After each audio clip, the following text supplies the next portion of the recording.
Wow, it is just hard to believe that Tupac has been gone for almost 30 years. I think next year will be the 30th anniversary of the passing of Tupac. I think he passed away the first week of September in 1996, and today is June 16th.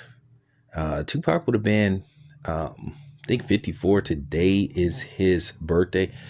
Um, oh, yeah, he said on Cradle to the Grave, June 16th, 1971. My mama gave birth to a hell raising heavenly son. Yeah, so yeah, he would have been 54.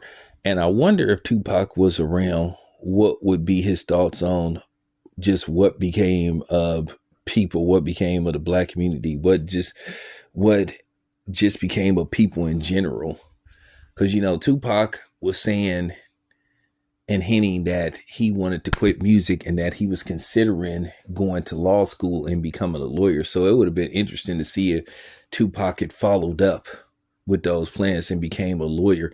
Kind of makes you wonder what type of lawyer Tupac would have been, because Tupac was very articulate, with his words when he gave interviews. And it's funny to this day, when you watch interviews with Tupac, you can't help but to stop and listen to what he has to say, even though these interviews happened years ago and you've seen them before or heard them before.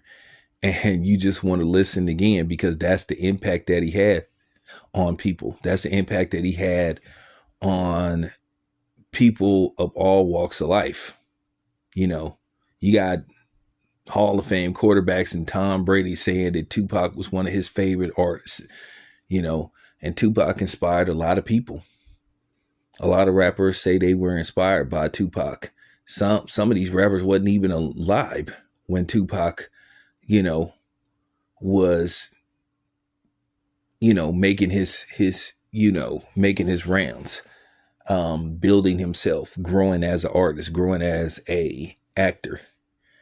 So you really appreciate that, because you know, I saw it up close and personal.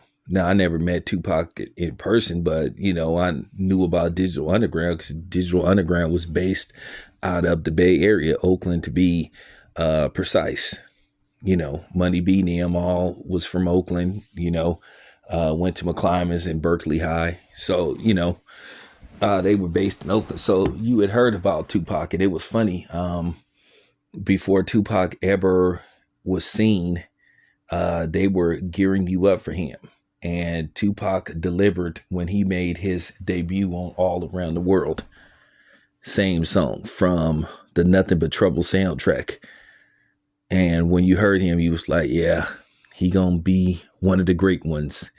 And he eventually ended up becoming one of the great ones. Now, the problem is, what hurts so bad is, um, how his life was cut short, and what could have been if he would have got to dive deeper into the acting and to the music.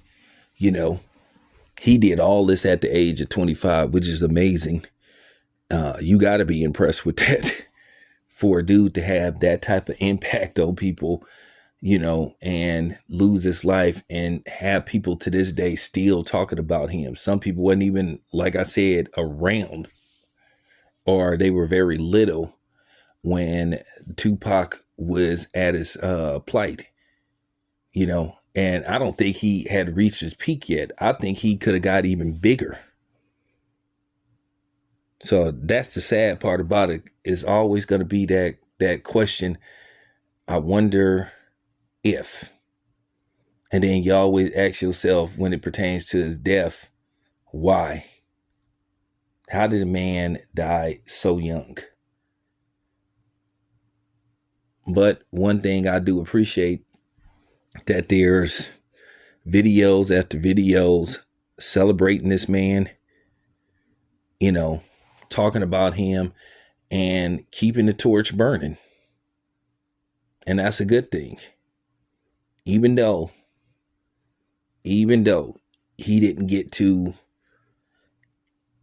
what you would call, when he was alive, he didn't get to even like a 10th studio album.